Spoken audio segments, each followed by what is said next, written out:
Mon amour, le bébé est morte dans le ventre. On n'a pas pu la sauver. Que quoi? Mon enfant a eu quoi? Qu'est-ce qui s'est passé? Je ne veux rien entendre. Je veux mon enfant s'il vous plaît. Calme-toi chérie, je ne veux pas vous perdre toutes les deux. Ma chérie, on refera d'autres. On refera d'autres, c'est trop facile. Je veux mon enfant. Elle est où? Je veux la prendre dans mes bras. Je veux mon bébé. Je ne veux pas oh. Je veux mon bébé Seigneur. Ne m'abandonne pas. J'ai besoin de toi. Rends-moi ma fille. Seigneur, j'ai besoin de mon enfant. Boris, mon enfant est où? Je veux la voir. Même si elle est morte, je veux la voir. Je ne sors pas d'ici sans mon enfant. Ma puce attend. J'ai demandé au médecin de l'emmener. On m'avait remis le corps glacé, mon petit bébé. Elle était vraiment décédée. Une jolie petite fille avec une tête remplie de cheveux. Elle était tellement belle et innocente, mais le Seigneur en avait décidé autrement. Jusqu'ici je le croyais vraiment. Mais je devais quand même demander pour en savoir plus.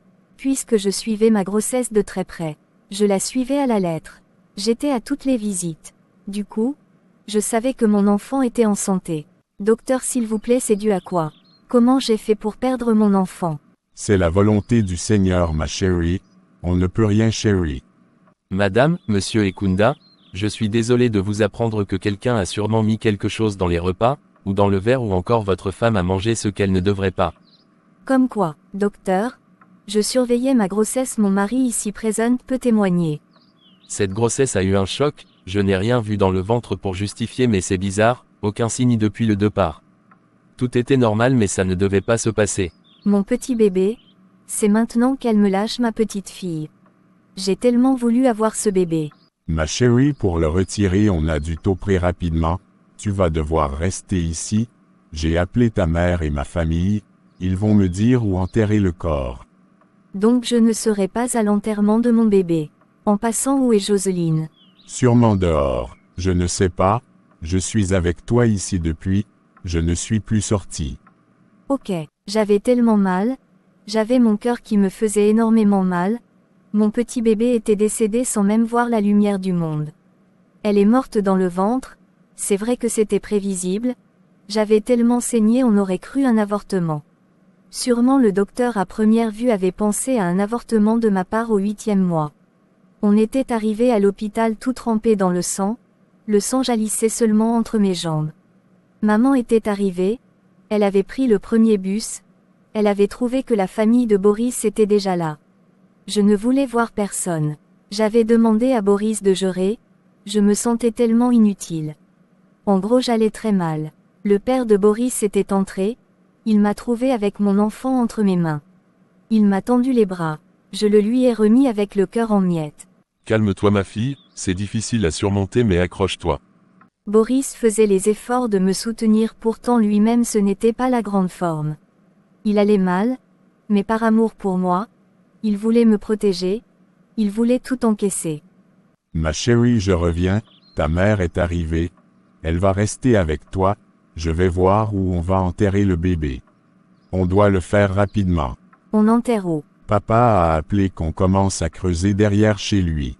D'accord, tiens-moi informé. J'avais des douleurs au bas-ventre. J'avais des douleurs comme les contractions utérines. En plus de ça, le fait de penser rentrer à la maison sans mon enfant. 2 semaines plus tard, j'étais sortie de l'hôpital. J'allais toujours très mal. Je pleurais à tout moment. En plus de ça, je pensais à ce que le docteur m'avait dit. J'avais perdu mon bébé parce que j'avais sûrement avalé quelque chose qui n'était pas conseillé, mais quoi? Cette perte m'avait tellement affectée. Je restais seulement couchée. Je ne voulais rien faire. Mon mari faisait tout pour m'aider à surmonter, mais ses efforts étaient en vain. Je ne faisais plus rien à la maison. Je ne parlais à personne ni à mes parents. Pour connaître mon état, on passait soit par ma sœur, soit par mon mari. Tout commence un soir. Jocelyne était rentrée du boulot. Son pied allait déjà bien. Elle marchait déjà très bien. Elle était rentrée. Elle s'est mise à cuisiner, puis Boris est rentré, j'étais couchée comme d'habitude. Il a trouvé ma sœur à la cuisine. Il est monté directement. Je demande rien, on ne va plus vivre dans cette maison. Je vais au travail, ta sœur aussi. Il faut qu'elle rentre faire la cuisine, pourtant tu es ici à la maison toute la journée. C'est quoi ces comportements? Depuis 2 mois déjà, Tu crois que moi je n'ai pas mal. Je me sens mal Boris. Je n'ai pas la force Eb. Et je mange quoi? Depuis là je t'observe. Tu ne fais plus rien dans cette maison depuis que l'enfant est décédé. Donc on ne doit plus vivre. Bref, je vais sortir. Il avait claqué la porte de la chambre avec une force énorme. Jocelyne est venue à son tour dans la chambre. C'est quoi? Il est fâché pourquoi? Je ne sais vraiment pas. Tu es sûr? Tu es ma sœur en plus ma petite sœur, je ne peux rien te cacher. L'autre jour j'ai suivi comment il parlait avec son ami au téléphone, il lui disait qu'il est sûr que tu as tué le bébé là. Tu as sûrement bu quelque chose. Que quoi? Pardon, ne lui dis pas que je t'ai dit quelque chose. Que j'ai tué mon enfant. Bref. Je ne crois pas, peut-être tu as mal compris. Boris ne peut pas dire une telle chose. Je te disais seulement ce que j'ai entendu. Au fait, moi je vais rentrer chez moi la semaine prochaine. Dès qu'il vient, je lui dis ça. Je suis déjà fatiguée de vivre ici. Je veux déjà rentrer chez moi.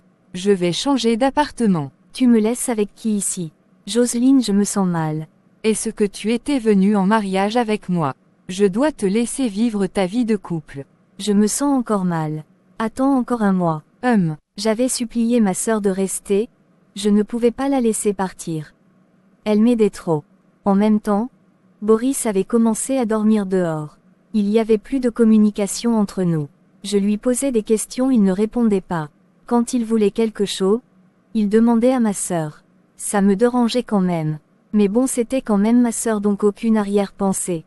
Un soir, j'étais dans la chambre. Je dormais, je me suis réveillée tard dans la nuit, Boris n'était pas couché. Je suis sortie de la chambre pour voir s'il était sorti ou pas. Il sait comment tu ne dors pas.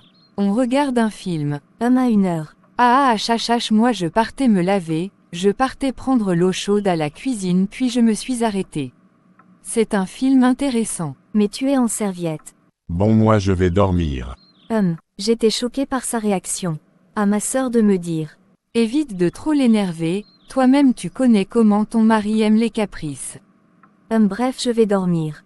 Une semaine plus tard, j'étais sortie pour aller à l'adoration du jeudi à 17h. J'avais laissé ma voiture. Je suis partie à pied. Je n'avais dit à personne où je partais.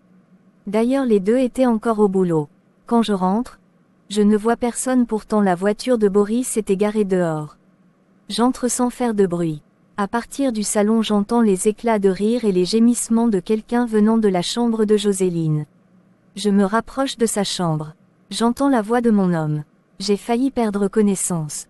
Je ne me suis pas retenue, j'ai ouvert la porte.